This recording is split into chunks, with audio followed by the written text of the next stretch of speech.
সুইজারল্যান্ডের জেনেভা বিমানবন্দরের সামনে অন্তর্বর্তীকালীন সরকারের আইন, বিচার ও সংসদ বিষয়ক উপদেষ্টা অধ্যাপক আসিফ নজরুলকে হেনস্থার ঘটনায় দ্রুত সময়ের মধ্যে পদক্ষেপ নিয়েছে পররাষ্ট্র মন্ত্রণালয়। উপদেষ্টার সঙ্গে প্রোটোকল থাকার পরও কেন এমন ঘটনা ঘটল এবং এর সঙ্গে কাদের যোগসাজশ রয়েছে তা জানতে চেয়ে সুইজারল্যান্ডের জেনেভার বাংলাদেশ দূতাবাস ও স্থায়ী মিশনের কূটনৈতিক পত্রের মাধ্যমে ব্যাখ্যা চেয়েছে মন্ত্রণালয়।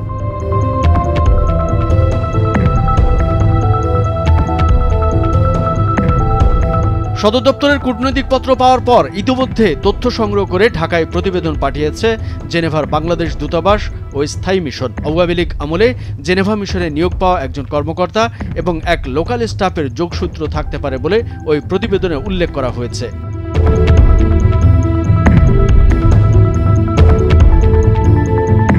পররাষ্ট্র মন্ত্রণালয় ও কূটনৈতিক সূত্র জানিয়েছে, মিশনের প্রতিবেদনের আলোকে মোহাম্মদ কামরুল ইসলামকে স্ট্যান্ড রিলিজ করা হয়েছে। দ্রুত সময়ের মধ্যে তাকে ঢাকায় ফিরতে বলা হয়েছে। আর আওয়ামী লীগের আমলে নিয়োগ পাওয়া লোকাল স্টাফ বাণিজ্য মন্ত্রণালয়ের সাবেক কর্মচারী মিজানের চাকরি বাতিলের সিদ্ধান্ত নিয়েছে।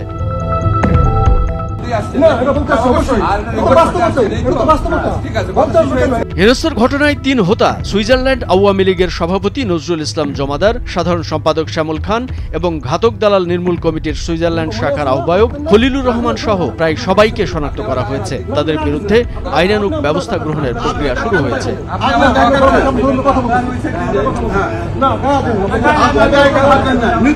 পররাষ্ট্র মন্ত্রণালয় সূত্রে জানা গেছে, জেনেভায় আসিফ নজরুলকে হেনস্থার পর সম্প্রতি বিদেশে বাংলাদেশের সব মিশনে জরুরি পরিপত্র পাঠানো হয়েছে। সেই পরিপত্রে দুটি বিষয়টি সর্বোচ্চ গুরুত্ব দেওয়া হয়েছে।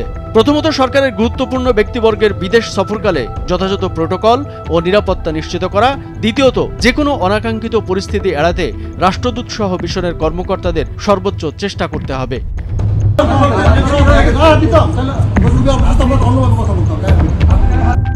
৭ নভেম্বর আসিফ নজরুলকে হেনস্থা করা একটি ভিডিও সামাজিক যোগাযোগ মাধ্যমে ছড়িয়ে পড়ে। ভিডিওতে দেখা যায় একদল লোক আসিফ নজরুলকে ঘিরে ধরেন। তারা তার সঙ্গে উত্তেজিত ভাষায় তর্ক করছেন, বারবার প্রশ্ন করছেন আপনি মিথ্যা বলেছেন। ভিডিওতে শোনা যায় আসিফ নজরুল বলছেন আপনি গায়ে হাত দিচ্ছেন কেন। তখন হেনস্থাকারীদের জয় বাংলা জয় বঙ্গবন্ধু স্লোগান দিতে দেখা গেছে।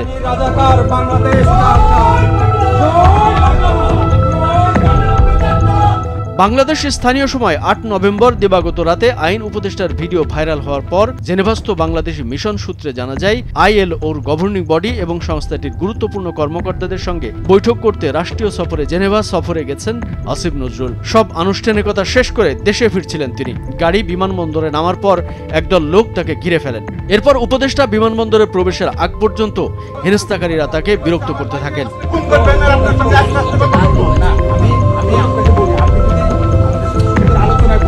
কামরুজ্জামান আরিফ, ভোরের কাগজ।